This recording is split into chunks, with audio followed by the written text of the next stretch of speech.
But just a few hours ago, BRPD officials announcing an arrest of this woman, that's 42-year-old Janice Frazier, in connection with the shooting death, one that happened on Saturday. Officials say Frazier and the victim, Christopher Holden, were a couple. Detectives believe Frazier shot Holden in or near an apartment. Police have arrested 42-year-old Janice Frazier on second-degree murder and obstruction of justice charges.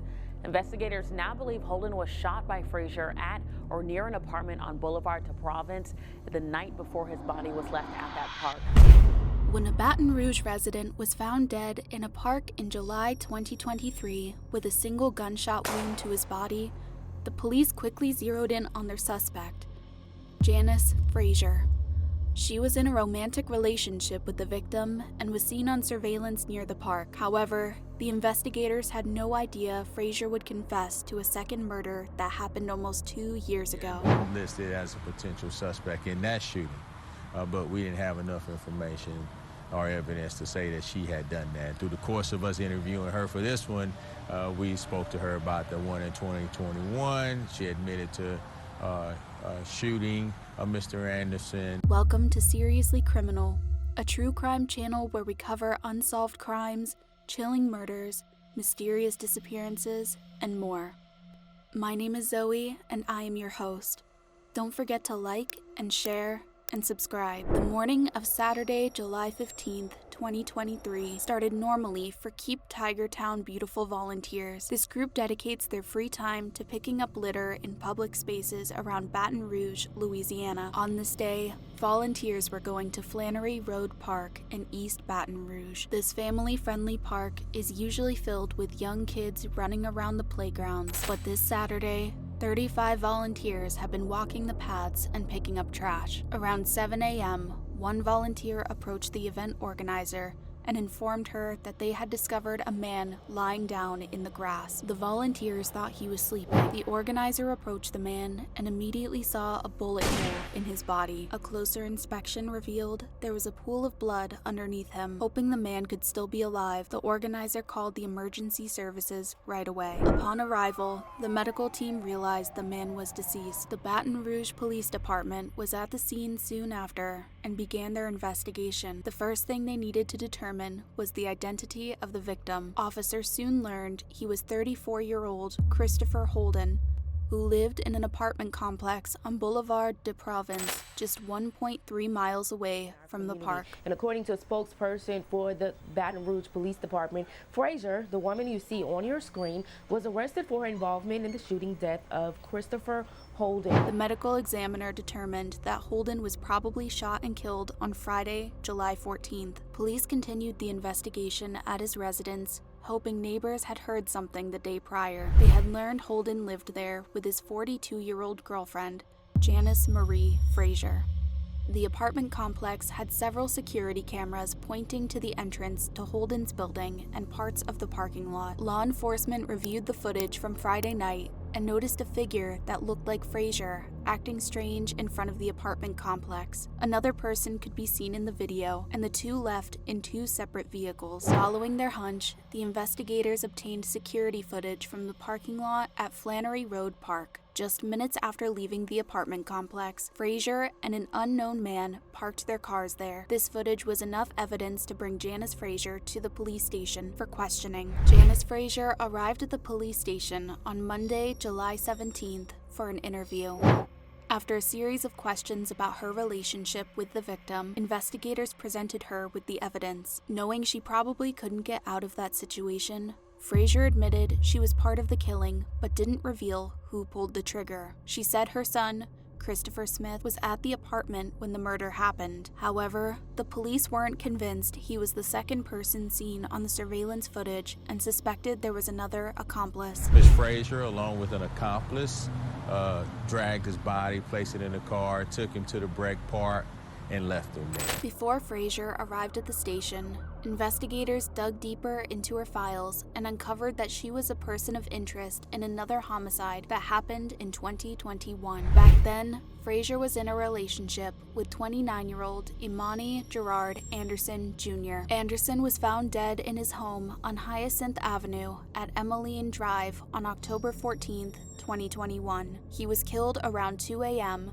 and the murderer fled the scene. Since Frazier was Anderson's partner, she was on the list of suspects. Furthermore, Anderson was violent towards Frazier, and the police were called several times to their address in the months before his murder. Shockingly, Anderson was arrested for domestic abuse in 2020, and Frazier got a protective order until October 13th, 2021. According to court records, Anderson had been arrested for battering her several times. Anderson was shot less than 2 hours after midnight on the 14th, which looked suspicious to detectives investigating that case. There wasn't any physical evidence connecting Frazier to the crime scene, and she wasn't seen in the area, so the investigation slowed down. He had been listed as a potential suspect in that shooting, but we didn't have enough information or evidence to say that she had done that.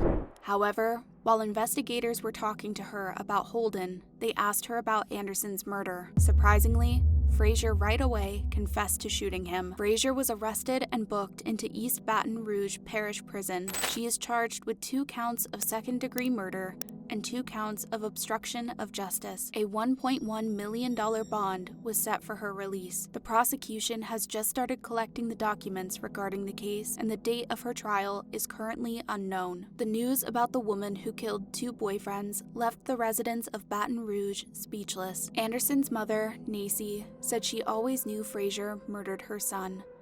According to her, she urged the investigators to question Frazier further, but they ignored her pleas. I spoke to his mother over the phone, and she told me if police had taken her suspicions of Frazier more seriously at the time, Christopher Holden might still be alive. Nacy also denies that Anderson was violent towards Frazier and that the domestic abuse charges were false. In her relationship with Holden, though, there is no documented evidence that there was any abuse taking place. Anderson's friends spoke with the media and shared the same opinion as his mother, Nacy. They weren't surprised Frazier was the killer because Anderson himself told them a week before his murder that she was after him. They begged him to report her and get a restraining order, but Anderson didn't think she could harm him. He had just told us a week prior that she was trying to kill him. I hate to say it, but he was one of them street guys who ain't believing calling the police.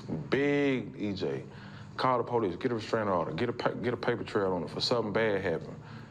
And him not doing it didn't quite work in his favor at the end of the day. 3 days after Frazier's arrest, police located her son, 23-year-old Christopher Smith, and another potential accomplice, 45-year-old Gregory Williams. Investigators believe that Williams is the man who helped Frazier dispose of Holden's body at the park and is on surveillance videos with her. Williams didn't share plenty of details with the police, but Smith was more talkative and gave insight into everything that happened on the night of the murder. According to Smith, he was in his room upstairs when he heard a loud bang. Smith didn't go downstairs right away. When he did, Smith saw his mother and Williams placing Holden's body in the back of the car. He went with them to the park. Furthermore, Smith cleaned up the crime scene by scrubbing the blood and throwing away cushions. Williams was charged with 1 count of second-degree murder and obstruction of justice. Since it appears that Smith wasn't directly involved in the killing, he was charged with accessory to second-degree murder and obstruction of justice. Both men are currently held at East Baton Rouge Parish Prison. The motive for the murder of Christopher Holden is currently unknown. Police records say that Holden wasn't abusive towards Frazier, but it is possible she never reported him to law enforcement. His murder was different than Anderson's because Holden's body was left in the park,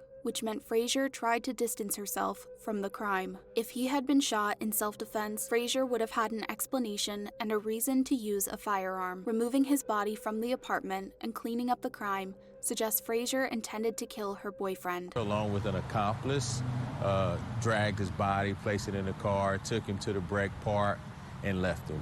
Residents of Baton Rouge might remember a similar case that happened in the 2010s. A woman named Michelle Hale poisoned her husband and her boyfriend in less than 1 year. In June 2015, Damian Skipper passed away from a heart attack. His death appeared natural, and no one suspected foul play. Twisted tales unfolding in a Baton Rouge courtroom.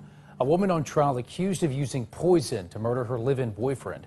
Her husband died the same way. Hale, who presented herself as Skipper's wife, collected the life insurance without any problems. But when Arthur Knopflin was found dead in March 2016, Hale became the prime suspect. The man was discovered in a burning car, and Hale contacted law enforcement to report him missing days after his death. The two were married, and Hale was set to receive Knopflin's life insurance policy. A report from the medical examiner's office launched a fully blown investigation. There were traces of poison in Knopflin's system that indicated he was killed before being placed in a vehicle and set on fire. Investigators learned that Hale purchased barium acetate twice in the last 12 months. This discovery led to the exhumation of Skipper's body, and barium acetate was detected in his system too. Interestingly, both men experienced abdominal pain before their deaths. Women are more likely to use poison than firearms, which is an interesting detail that sets apart Hale and Frazier. Hale targeted the men in her life for life insurance, while Frazier's motives are a mystery at this point. The investigation into Janice Frazier and her accomplices is ongoing, but it seems like the police have arrested everyone directly involved in the crime. Hopefully, law enforcement will release more details regarding the case as we approach the trial date.